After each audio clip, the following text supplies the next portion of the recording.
आज या ठिकाणी तमाम सातारा जिल्ह्याच्या मातंग समाजाच्या वतीनं अनुसूचित जाती उपवर्गीकरण करण्यासाठी जो सुप्रीम कोर्टाने 1 ऑगस्ट 2024 मध्ये जो निर्णय दिला आणि त्याचा अधिकार उपवर्गीकरण करण्याचा अधिकार राज्य शासनाला दिला, त्या धर्तीवरती, त्या नियमावरती, त्या आदेशावरती 6 राज्यामध्ये उपवर्गीकरण करण्यात आलं, पण महाराष्ट्र राज्यामध्ये अद्याप वर्गीकरण करण्यात आलेलं नाही.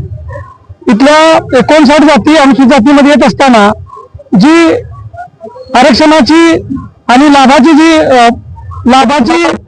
जी प्रक्रिया आहे त्यामध्ये मातंग समाज असेल आणि इतर तत्सम जाती असतील त्यांच्या नोकऱ्यामध्ये शिक्षणामध्ये प्रचंड विषमता निर्माण झालेली आहे.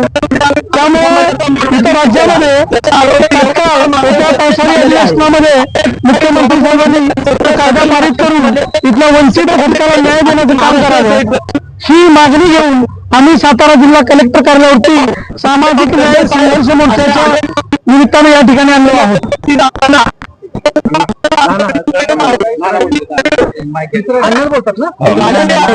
सरकार सुद्धा मागण्यासाठी न्याय देण्यासाठी तयार आहे, परंतु आपले मोठे बंधू सर्व महामानव विरोध करत आता कुठेतरी आपला मातंग समाज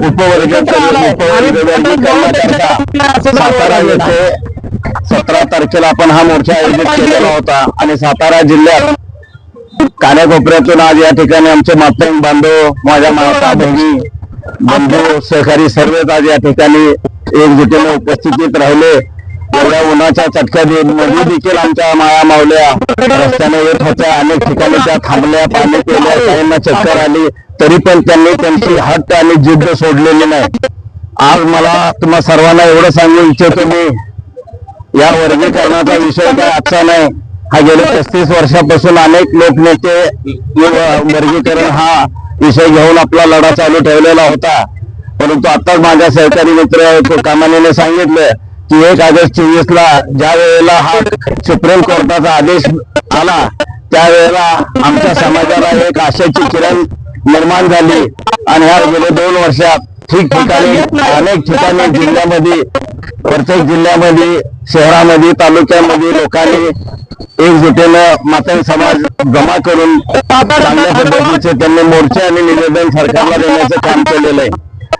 मित्रांनो, वर्गीकरण हे आमच्या 59 जातीच्या ह्याचा प्रश्न आहे, जीवनाचा प्रश्न आहे आणि त्यामध्ये आम्हाला जे काय उर्वरित आमचे सर्व घटक आहेत, आमचे जे इतर बांधव आहेत, या सर्वांना एक चांगल्या पद्धतीचं ज्याच्या त्याच्या पद्धतीनं वर्गीकरण व्हावं हीच आमची या सरकारकडे मागणी होती आणि त्याकरता हा मोर्चा सातारा जिल्ह्यातून आम्ही चांगल्या पद्धतीनं काढण्याचं ठरवलं. आज मला एक सर्वात महत्वाची गोष्ट सांगायची आहे की आजपर्यंत मातंग समाज हा कधीच एकजूट झाला नाही.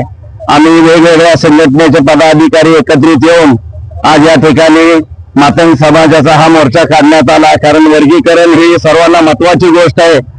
आज आमचं अनेक इतक्या वर्षापासून आम्ही काम करत आहे, परंतु आज आम्हाला कुठेतरी समाजाला न्याय मिळण्याची वेळ आलेली आहे. म्हणूनच आम्ही सर्व आज एकत्रित आमच्या हे बाजूला ठेवून सर्व आज आम्ही या ठिकाणी एकत्रित आलो आणि हा मोर्चा सुरू केला. पुतळ्याला हार घालून राजवाड्यावरून हा पुतळा, हा मिरवणूक आज कलेक्टर ऑफिस पर्यंत आणण्यात आली. आम्हाला रस्त्यातच कलेक्टर साहेब भेटले, त्यांनी निवेदन घेतलं आणि ते म्हणले माझ्या पद्धतीने मी तुमचा रिपोर्ट चांगला शासनाकडे पाठवीन, त्याबद्दल दुमत नाही.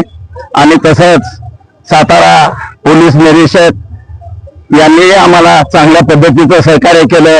कुठेही आम्हाला मोर्चाला अडथळा आला नाही, कुठेही काय अडचणी निर्माण झाल्या नाहीत आणि शांततेच्या मार्गाने हा मोर्चा कलेक्टर ऑफिस पाशी येऊन आम्ही आमचं निवेदन दिलेलं आहे.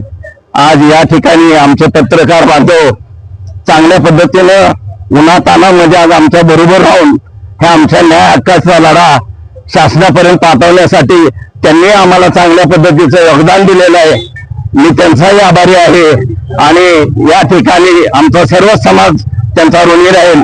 आणि या मोर्चाला सर्व जिल्ह्यातून आलेल्या माझ्या बांधवांना आणि बहिणीला एवढं सांगायचंय की ज्या पद्धतीनं आला त्या पद्धतीनं शांततेत आपल्या घरी जावा, काही गडबड करू नका आणि जाताना कुठल्याही गोष्टी असं वेगळ्या घडू नयेत याची काळजी घ्यावी एवढंच या ठिकाणी सांगतो आणि थांबतो. जय भीम, जय महाराष्ट्र, जय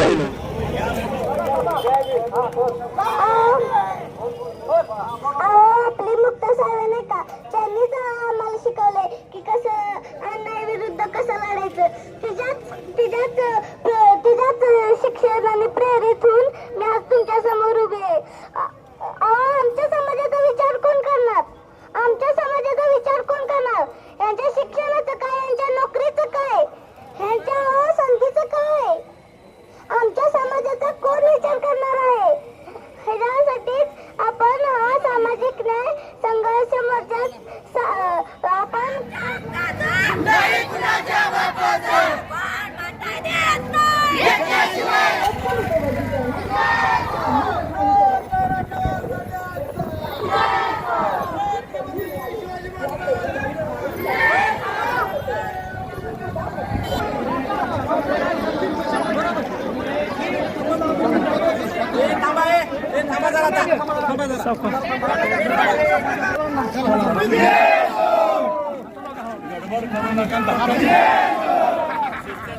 आरक्षण आमच्या हक्काचं नाही कुणाच्या बापाचं.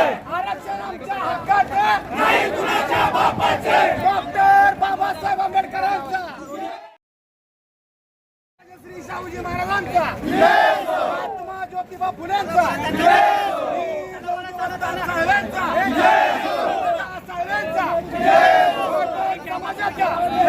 आरक्षण आमच्या हक्काचं.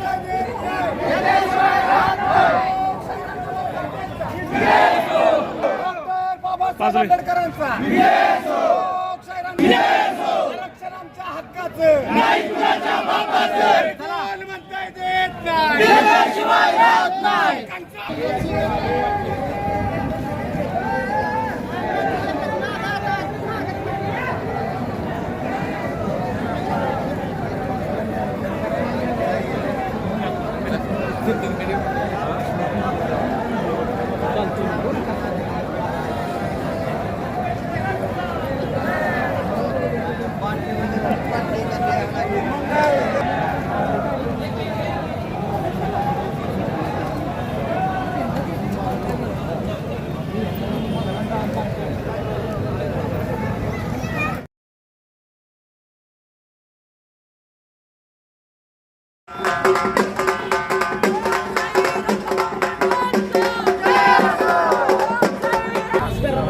लोकशाही रामभाऊ साठेंचा आरक्षण आमच्या हक्काचं नाही कुणाच्या बापाचं. आरक्षण आमच्या हक्काचं नाही कुणाच्या बापाचं. विश्वरत्न डॉक्टर बाबासाहेब आंबेडकरांचा, छत्रपती शिवाजी महाराज की जय. महात्मा ज्योतिबा फुलेंचा, क्रांतिगुरू लहुजी वस्ताद साळव्यांचा, क्रांतिगुरू लहुजी वस्ताद साळव्यांचा.